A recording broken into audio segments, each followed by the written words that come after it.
그때에 스데반의 일로 일어난 환란으로 말미암아 흩어진 자들이 베니게와 구브로와 안디옥까지 이르러 유대인에게만 말씀을 전하는데, 그 중에 구브로와 구레네 몇 사람이 안디옥에 이르러 헬라인에게도 말하여 주 예수를 전파하니, 주의 손이 그들과 함께 하심에 수많은 사람들이 믿고 주께 돌아오더라. 예루살렘 교회가 이 사람들의 소문을 듣고 바나바를 안디옥까지 보내니, 그가 이르러 하나님의 은혜를 보고 기뻐하여 모든 사람에게 굳건한 믿음으로 주와 함께 머물러 있으라 권하니, 바나바는 착한 사람이요 성령과 믿음이 충만한 사람이라. 이에 큰 무리가 주께 더하여 지더라. 바나바가 사울을 찾으러 다소에 가서 만나매 안디옥에 데리고 와서 둘이 교회에 1년간 모여 있어 큰 무리를 가르쳤고, 제자들이 안디옥에서 비로소 그리스도인이라 일컬음을 받게 되었더라. 그때 선지자들이 예루살렘에서 안디옥에 이르니, 그 중에 아가보라 하는 한 사람이 일어나 성령으로 말하되 천하에 큰 흉년이 들리라 하더니, 글라우디오 때에 그렇게 되니라. 제자들이 각각 그 힘대로 유대에 사는 형제들에게 부조를 보내기로 작정하고 이를 실행하여 바나바와 사울의 손으로 장로들에게 보내니라. 아멘. 성도 여러분 반갑습니다. 지난 한 주간 다들 잘 지내셨는지요? 오늘 이렇게 함께 예배하게 되어 참 기쁩니다. 신실하신 우리 삼위 하나님께서 이 예배를 기쁘게 받으시며 각자에게 인격적으로 말씀하시는 주님의 음성이 풍성해서 믿음과 소망, 사랑이 자라가는 복된 시간 되시기를 바랍니다. 오늘 우리가 함께 읽은 말씀은 수리아 안디옥 교회가 어떻게 시작되었고 어떻게 성장해 갔는지를 밝혀주는 누가의 기록 부분입니다. 사도행전 전체에서 엄청난 이방인 선교의 주춧돌 역할을 하는 이방인 교회. 그래서 우리나라에서도 안디옥 교회라는 이름을 딴 교회들이 많이 있는 그런 모본이 되었던 교회. 그 역사적 시작점을 좀 살펴보면서 우리 교회의 미래를 꿈꾸고 닮아가는 그런 복된 시간이 되면 참 좋겠습니다. 첫 번째, 이 수리아 지방에 설립된 안디옥 교회의 개척자들이 소개되고 있습니다. 19절에서 21절까지 말씀이죠.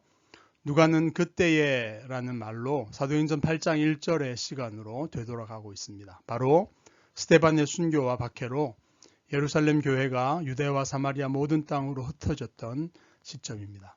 그렇게 흩어진 제자들 중에 어떤 사람들이 이스라엘의 북쪽 해안 지방인 베니게, 페니키아죠. 그리고 섬 지방이었던 구브로, 사이프러스, 키프로스 이렇게 부르죠. 그리고 안디옥이라는 곳까지 점점 나아가게 됩니다. 그런데 그들은 아직 유대인들에게만 말씀을 전했죠. 이 일들은 상당히 긴 시간이 아마 걸렸을 겁니다. 그런데 그들이 이 기간 동안에 빌립이 사마리아 교회를 개척했고, 사울이라는 청년의 극적인 회심의 이야기, 그리고 베드로가 이방인 고넬료의 집에 복음을 전하는 등 그런 일들은 동시다발적으로 시작되고 일어났다. 이렇게 보아야 합니다. 성경에 기록되어 있는 순서가 연대기적인 순서는 아니라는 점을 기억하시면 좋겠습니다. 이 북쪽 이방 지역으로의 파장은 안디옥이라고 하는 상당히 크고 중요한 교통과 무역의 요지였던 이 큰 도시에서 또 큰 열매를 맺게 됩니다. 그런데 이 폭발력은 이 제자들 중에 구브로와 구레네 출신의 몇 사람에게서 시작되었다라는 사실을 20절에서 밝혀주고 있죠. 여기서 구레네는 북아프리카의 중요한 도시 지역인데요. 디아스포라 유대인들이 많이 살고 있었다고 하고, 예수님의 십자가를 대신 졌던 구레네 시몬이 또 제일 유명하죠.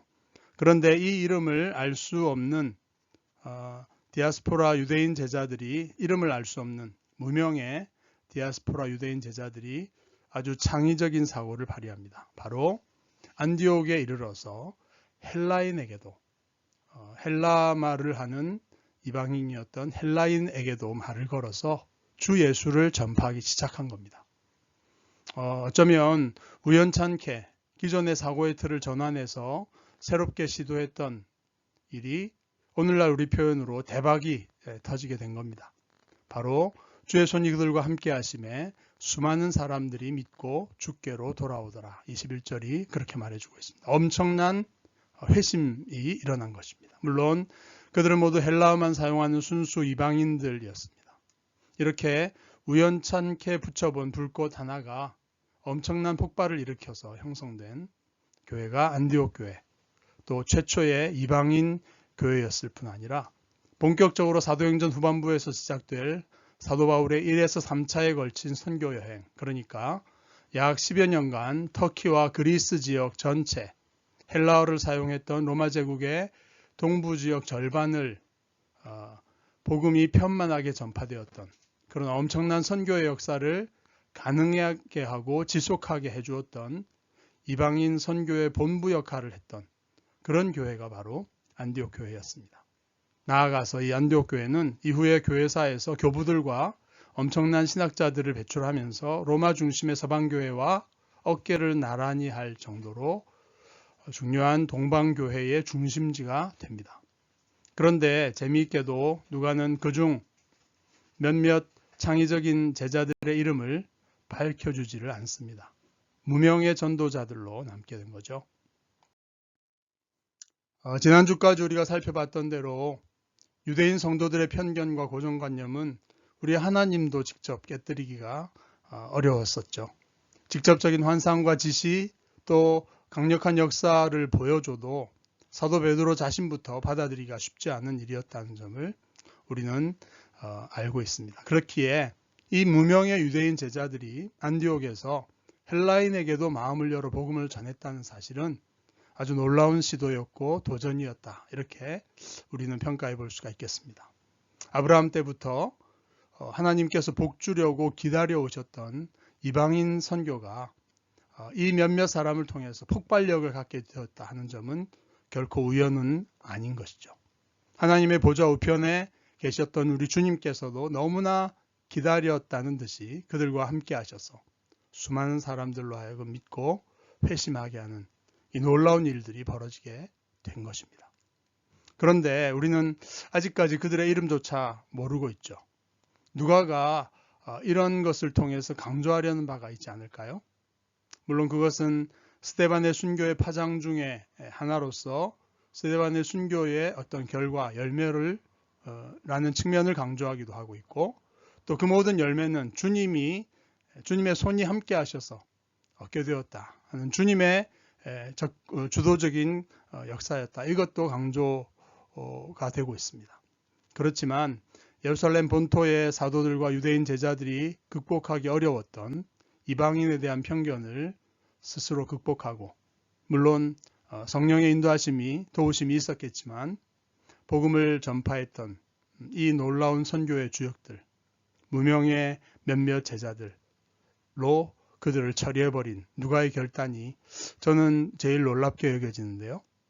분명 누가의 취재원 중에는 이들의 이름을 알고 있는 사람이 있었을 것이니까요. 이것은 누가가 오늘 우리에게 주는 도전과 격려라고 믿습니다.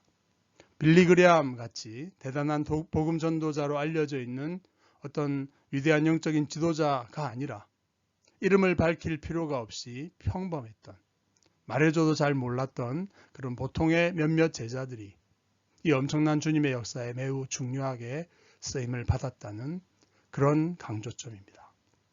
오늘 보통의 우리 삶에서 우리가 만든 장벽과 한계를 뛰어넘는 연습과 시도를 자주 해보시기를 권합니다. 우리 주님께서 기다리셨던 엄청난 변혁의 물꼬를 트는 그런 위대한 어떤 전환점의 시작이 될 수도 있으니까요. 두 번째, 이 시점에 다시 바나바라고 하는 제자가 등장합니다. 22절부터 26절까지 나오고 있죠. 초기에 예루살렘 교회에 조용하면서도 강렬하게 등장했던 4장 36절에서 자기 재산을 팔아서 헌납한 또 회심한 청년 사울을 예루살렘 교회로부터 교회로 연결해 주었던 이 시점부터는 최근이죠. 거기에서 중요한 역할을 했었던 9장 27절에 그 인물이 바나바라고 하는 제자였습니다. 근데 이 제자가 예루살렘 교회로부터 이곳 안디옥 교회로 지도자로서 파송되어 온 것입니다. 물론 그는 이 안디옥에서 가까운 구브로 출신의 디아스포라 유대인 제자였기 때문에 이 안디옥 교회를 개척한 전도자들과 협력하기에 아주 적합한 인물이었을 것 같습니다. 역시 그는 이곳에 와서 하나님의 은혜를 보고서 기뻐하면서 모든 이방인 성도들을 권면하는 그런 사역을 잘 시작하고 있습니다.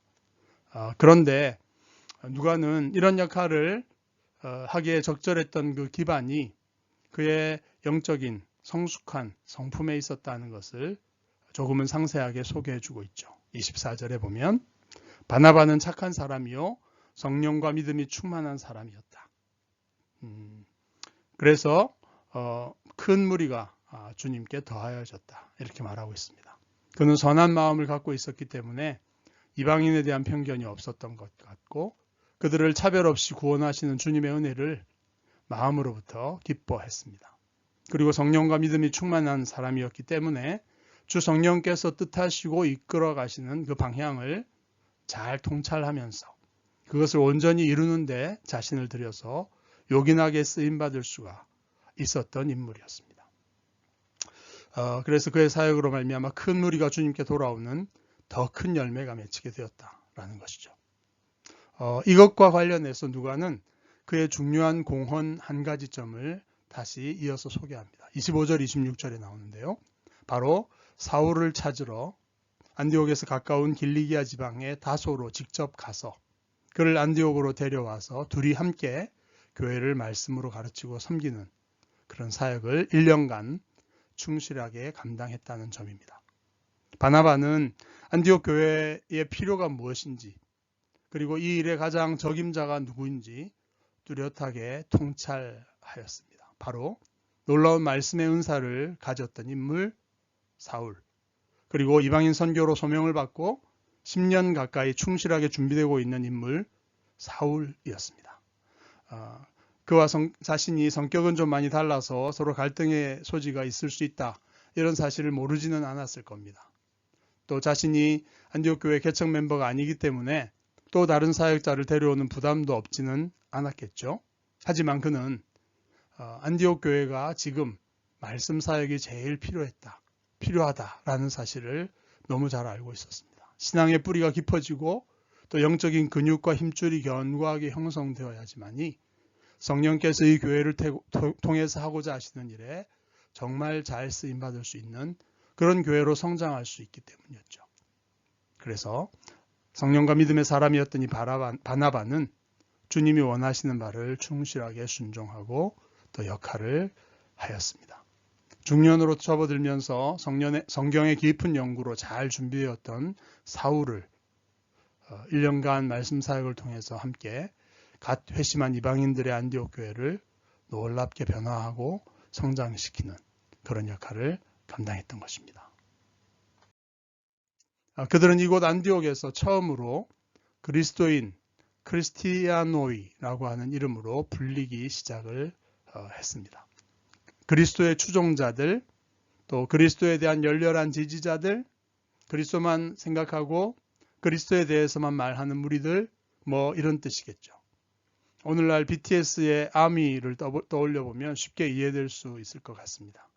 전 세계의 다양한 팬들이 한글로 된 BTS의 노래를 자유롭게 부르고 춤도 출 수 있을 뿐 아니라 또 이들의 BTS의 언어와 문화를 사랑하고 그래서 열렬히 추종하는 팬덤으로 매우 유명하죠.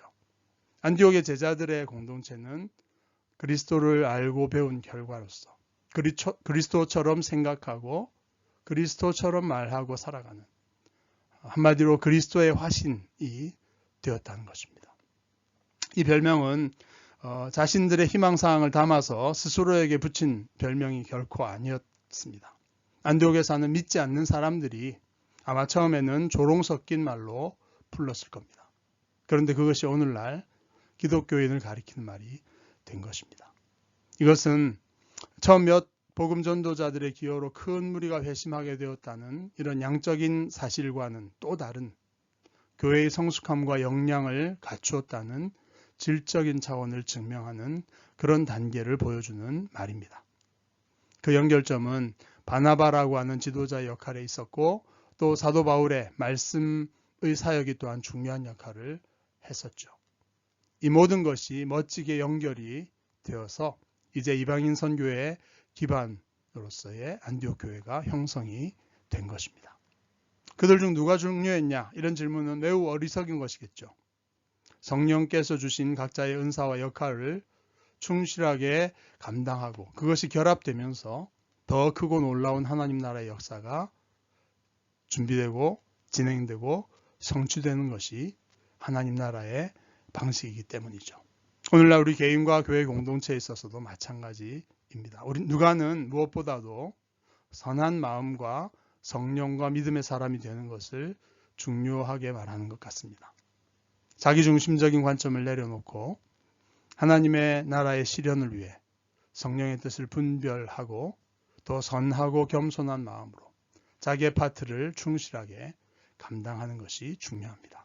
그런 지체들이 성령 안에서 연합하고 또 함께 역할을 할 때 엄청난 영향력과 열매들이 나타나서 하나님께 큰 영광과 찬송이 되는 그런 교회가 되는 것입니다. 오늘 여기에서 우리도 그것을 경험하고 누리면 참 좋겠습니다.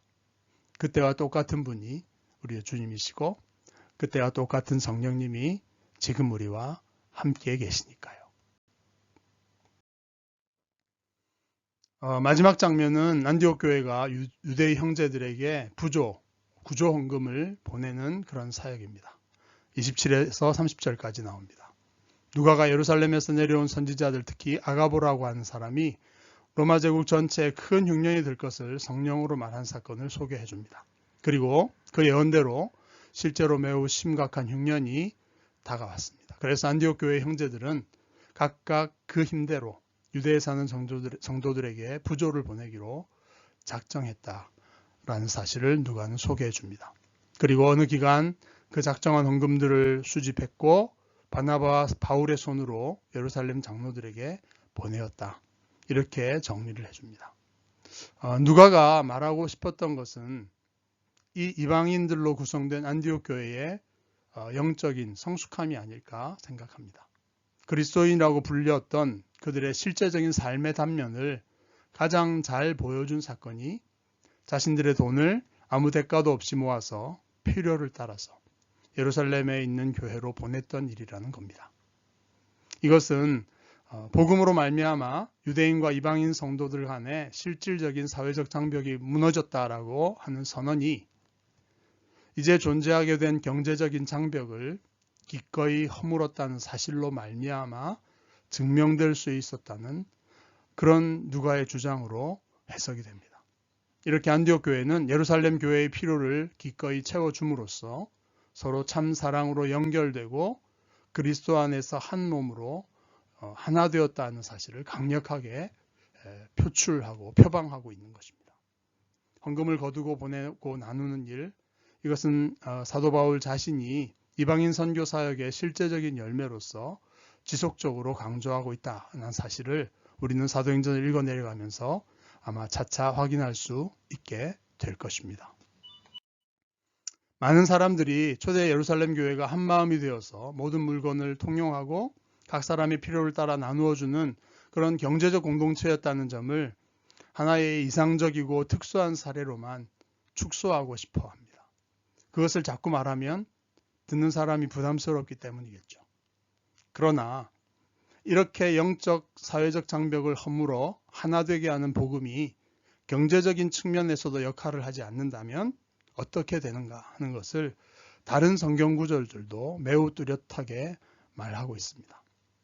누가 이 세상의 재물을 가지고 형제의 궁핍함을 보고도 도와줄 마음을 닫으면 하나님의 사랑이 어찌 그 속에 거하겠느냐. 자녀들아, 우리가 말과 해로만 사랑하지 말고 행함과 진실함으로 하자. 요한일서 3장 17, 18절입니다. 만일 형제나 자매가 헐벗고 일용할 양식이 없는데 너희 중에 누구든지 그에게 이르되 평안히 가라, 덥게 하라, 배부르게 하라 하며 그 몸에 쓸 것을 주지 아니하면 무슨 유익이 있으리요. 이와 같이 행함이 없는 믿음은 그 자체가 죽은 것이라. 야고보서 2장 15에서 17절입니다. 이 헌금과 나눔은 단지 신앙의 부수적인 측면이 아니라 가장 중요한 사랑과 믿음의 본질과 밀접하게 연결되어 있다는 것이 사도 요한과 또 장로 야고보의 강력한 주장입니다. 사도 바울뿐만의 주장이 아니죠. 오늘 우리가 관찰하고 있는 이방인 안디옥 교회가 진짜로 복음을 받아들여서 주님의 몸에 연결되었다라고 하는 가장 강력한 증거는 바로 이런 경제적 측면에 있다고 누가는 말하고 있는 겁니다. 오늘 우리의 삶에도 적용을 할 수 있어야겠죠. 이런 메시지는 솔직히 첫인상이 많이 부담스럽다 이렇게 느끼실 분도 계시겠지만 오해가 없어야 합니다. 각 사람이 그 힘대로 교회가 하는 부조에 동참하였다는 점입니다. 억지로 그리고 부담도 아니어야 합니다. 자발적 동기로 한 형제요 한 자매라는 복음의 본질에 대한 반응으로서 자연스럽게 참여하시면 됩니다. 그런 기쁨이 넘치는 그런 복음 또 그러한 교회 생활이 되실 수 있기를 간절히 축복합니다. 아멘. 이제 함께 기도합니다. 하늘에 계신 하나님 우리 아버지, 오늘 말씀을 통해 이방인 안디옥 교회가 우리에게 여러 감동과 도전을 주었습니다. 이름이 없는 제자들로서 일상 속에서 어떤 틀을 넘어 복음을 전하기를 원합니다. 주님의 손이 함께하여 주셔서 주님의 뜻이 이루어지는 우리 평범한 제자들의 삶 되게 인도하여 주옵소서. 바나바처럼 착한 마음과 성령의 인도에 대한 믿음으로 살아서 함께 든든한 교회로 세워져가는 한 지체로 살 수 있도록 힘주시고 역사하여 주시기를 원합니다. 이 시대의 말씀을 삶으로 살아내게 도우셔서 머리이신 그리스도를 이 땅에 가시적으로 보여주는 그런 교회로 우리가 살 수 있게 하옵소서. 인색함을 극복하고 참 사랑과 믿음을 물질적 차원에서도 자유롭게 드러내며 주님을 증거할 수 있게 도와 주옵소서. 주 예수 그리스도의 이름으로 간절히 비옵나이다. 아멘.